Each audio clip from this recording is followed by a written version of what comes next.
बहुत सारे लोग पूछते हैं कि इसका क्या मतलब है, उसका क्या मतलब है, कुल मिलाकर इस जीवन का क्या मतलब है। और सही बताओ तो किसी चीज का कोई मतलब ही नहीं है। न जीवन का, न मृत्यु का, न सुख का, न दुख का, न हंसी का और ना ही नाराजगी का। फिर भी इस बेमतलब दुनिया में हम मतलब की चीज ढूंढते रहते हैं।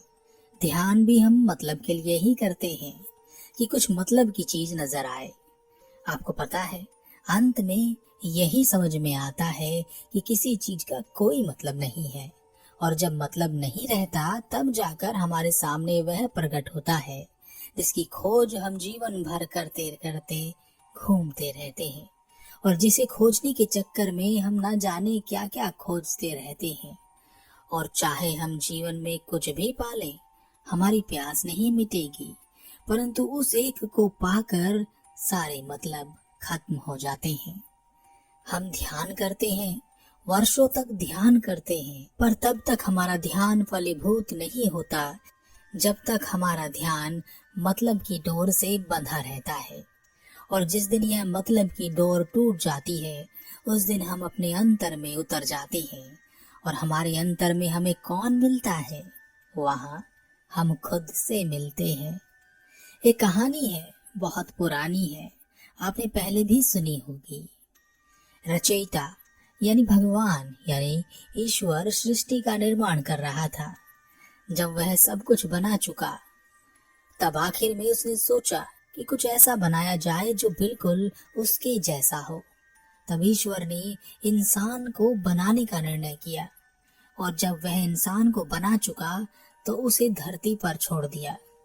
कुछ समय पश्चात ईश्वर ने देखा कि उसका बनाया इंसान कुछ ढूंढ रहा है, कुछ खोज रहा है।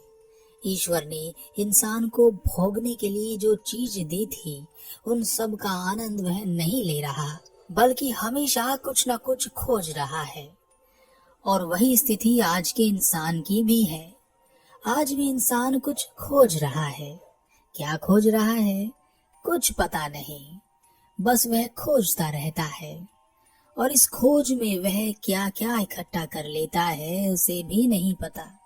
फिर भी उसकी खोज बंद नहीं होती, फिर भी उसे संतुष्टि और शांति नहीं मिलती। ईश्वर अपने बनाए इंसान को देखकर चिंतित था। ईश्वर ने कहा, यह मैंने क्या बना दिया?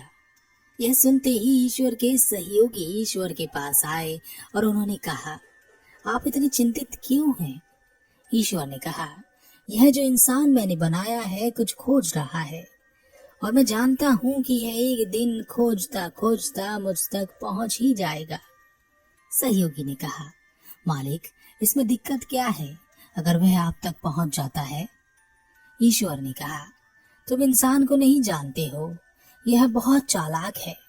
अगर यह मुझ तक पहुंच गया तो मुझे बांधने की कोशिश करेगा, मुझे बंदी बनाने की कोशिश करेगा, ईश्वरीय शक्तियों को प्राप्त करने के लिए मुझसे युद्ध भी करेगा। सहयोगी ने कहा, परंतु मालिक, यह इंसान आपकी तरह शक्तिशाली तो नहीं है, फिर भी यह आपको बंदी कैसे बना सकता है? ईश्वर ने कहा, मैंने इस इंसान को बनाने में स्वयं का इस्तेमाल किया है। संपूर्ण रूप से मैं ही वह इंसान हूँ। बस मैंने उसे अपनी शक्तियों से अनभिज्ञ कर दिया है। और ऐसा करने के लिए मैंने उसमें एक मन का निर्माण किया है। और उसका यह मन बहुत चंचल है, वह कहीं एक जगह रुकने वाला नहीं है। उसे सब चाहिए, उसे सब कुछ चाहिए। सहयोगी ने कहा, परंतु इस मन का मालिक तो इंसान है ना, वह जैसा चाहे इस इंसान को चला सकता है।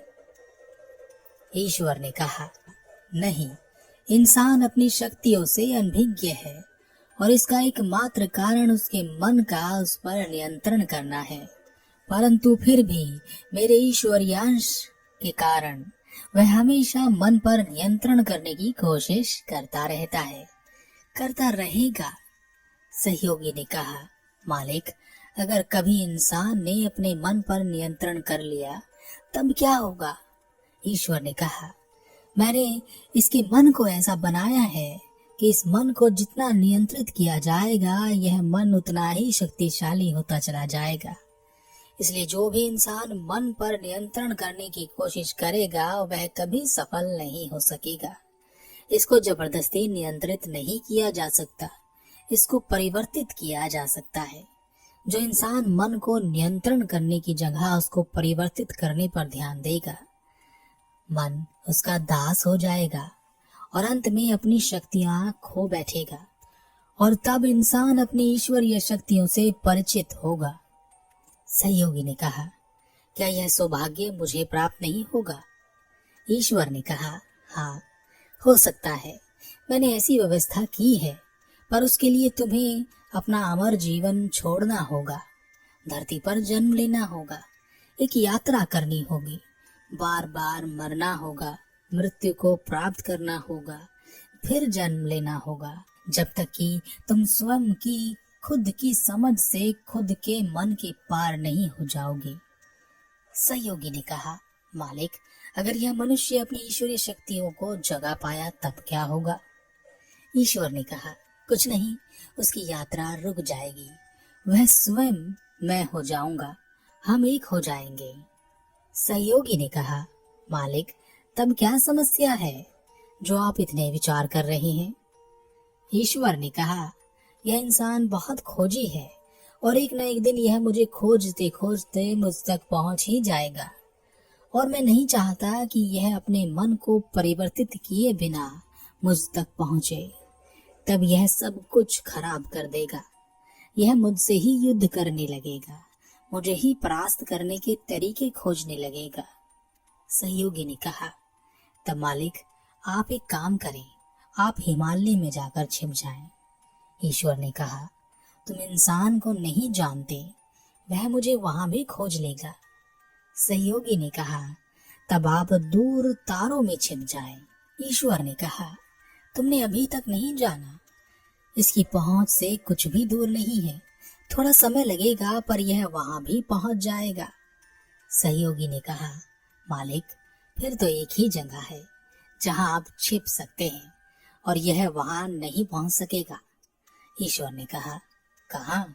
तुम किस जगह की बात कर रहे हो? सहयोगी ने कहा, मालिक, आप इंसान के भीतर छिप जाओ, वहां यह कभी नहीं पहुंचेगा, और जब पहुंचेगा तब वह और आप एक हो चुके होंगे। ईश्वर ने कहा, तुम बिल्कुल ठीक कहते हो, मेरे छिपने के लिए जगह बिल्कुल उचित है। यह कहकर ईश्वर इंसान के भीतर छिप गया और इंसान उसे खोजता रहा, आज भी खोज रहा है, पर ईश्वर कहीं नहीं मिल रहा। जब ईश्वर नहीं मिला तो इंसान ने अपने अपने हिसाब से अपने अपने ईश्वर का वर्णन किया और अपने अपने हिसाब से उसे पूजता रहा। अब वह बाहर चाहे जहां खोजे उसे ईश्वर नहीं मिलेगा, क्योंकि जिसे वह खोज रहा है वह तो उसके भीतर ही है, वह खुद वही है। अगर आपका मन साफ है तो वह आपके भीतर दिखाई देता है, उसकी झलक आप में दिखती है। अगर आपका मन गंदा है, बुराई से भरा है, तो वह नीचे कहीं दब जाता है, वहां से वह आपको आवाज भी देता है, पर आप उसकी आवाज अनसुना करते जाते हैं। मन यानी मारा यानी शैतान के प्रभाव में आप जीवन जीते चले जाते